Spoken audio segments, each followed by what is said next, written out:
না, আমাকে ছাড়ো, আমি ভুল করেছি, আমাকে আরেকটা সুযোগ দাও। হাটের ভিড়ের মাঝে একটা ছোট ছেলে হঠাৎ একটা টাকার ব্যাগ খুঁজে পেল, কিন্তু সে জানাতো না এই টাকার সাথে লুকিয়ে আছে ভয়ঙ্কর এক অভিশাপ বলে। রিফাত ব্যাগটা খুলে দেখল, ভেতরে অনেক টাকা। তার চোখে লোভ আর ভয় একসাথে কাজ করতে লাগলো। চারপাশে অনেক মানুষ থাকলেও কেউ ব্যাগটার খোঁজ করছে না, যেন এটা শুধুই তার জন্য পড়ে আছে।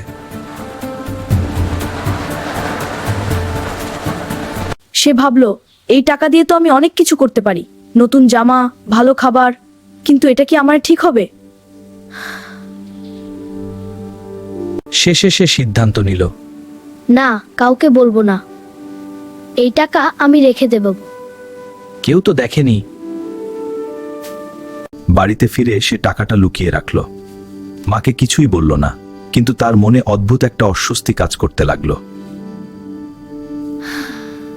রাত গভীর হতেই সে ঘুমিয়ে পড়ল, কিন্তু সেই ঘুম তাকে নিয়ে গেল এক ভয়ঙ্কর অভিজ্ঞতার দিকে।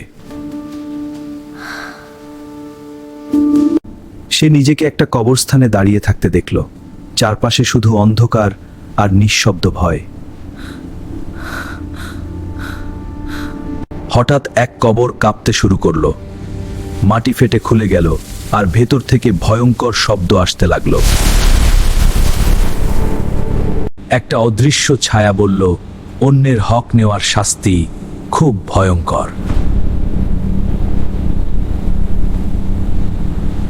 সে দেখল কিছু মানুষ কষ্ট পাচ্ছে, তারা দুনিয়ায় অন্যের হক নষ্ট করেছিল।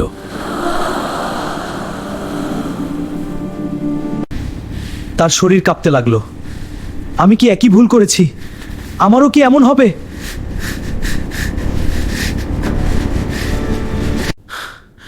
হঠাৎ সে অনুভব করলো কেউ তাকে কবরের ভেতরে টেনে নিচ্ছে।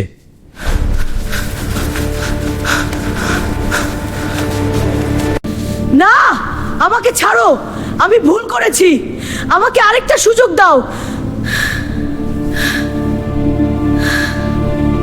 যদি সুযোগ পাও ফিরে যেও, অন্যের হক ফিরিয়ে দাও।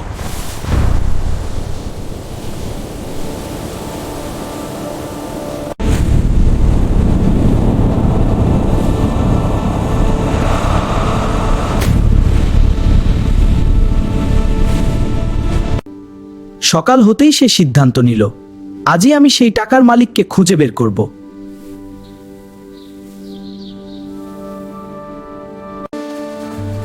কারো কি টাকা হারিয়েছে? না বাবা, আমার টাকা হারায়নি। আপনার কি টাকা হারিয়েছে? না বাবা, আমারও না। কারো কি টাকা হারিয়েছে? আমার সব টাকা হারিয়ে গেছে, এটা আমার শেষ সম্বল ছিল।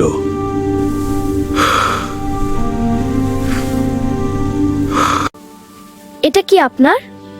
আমি এটা পেয়েছিলাম করে।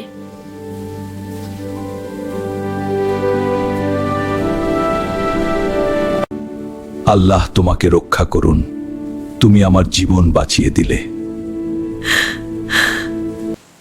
আল্লাহ তোমাকে সৎ পথে রাখুন, তোমার সব ভয় দূর করে দিন। রিফাতের মনে অদ্ভুত শান্তি নেমে এলো। সে বুঝতে পারল সত্যি পথেই শান্তি। সেসব ঘটনা মাকে বলল। মা তাকে বুকে জড়িয়ে ধরলেন।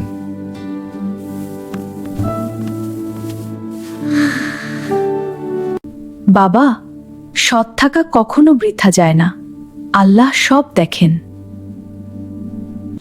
মনে রেখো, অন্যের হক নেওয়া সহজ, কিন্তু তার শাস্তি ভয়ঙ্কর, আর সত্য পথে ফিরে আসাই সবচেয়ে বড় জয়।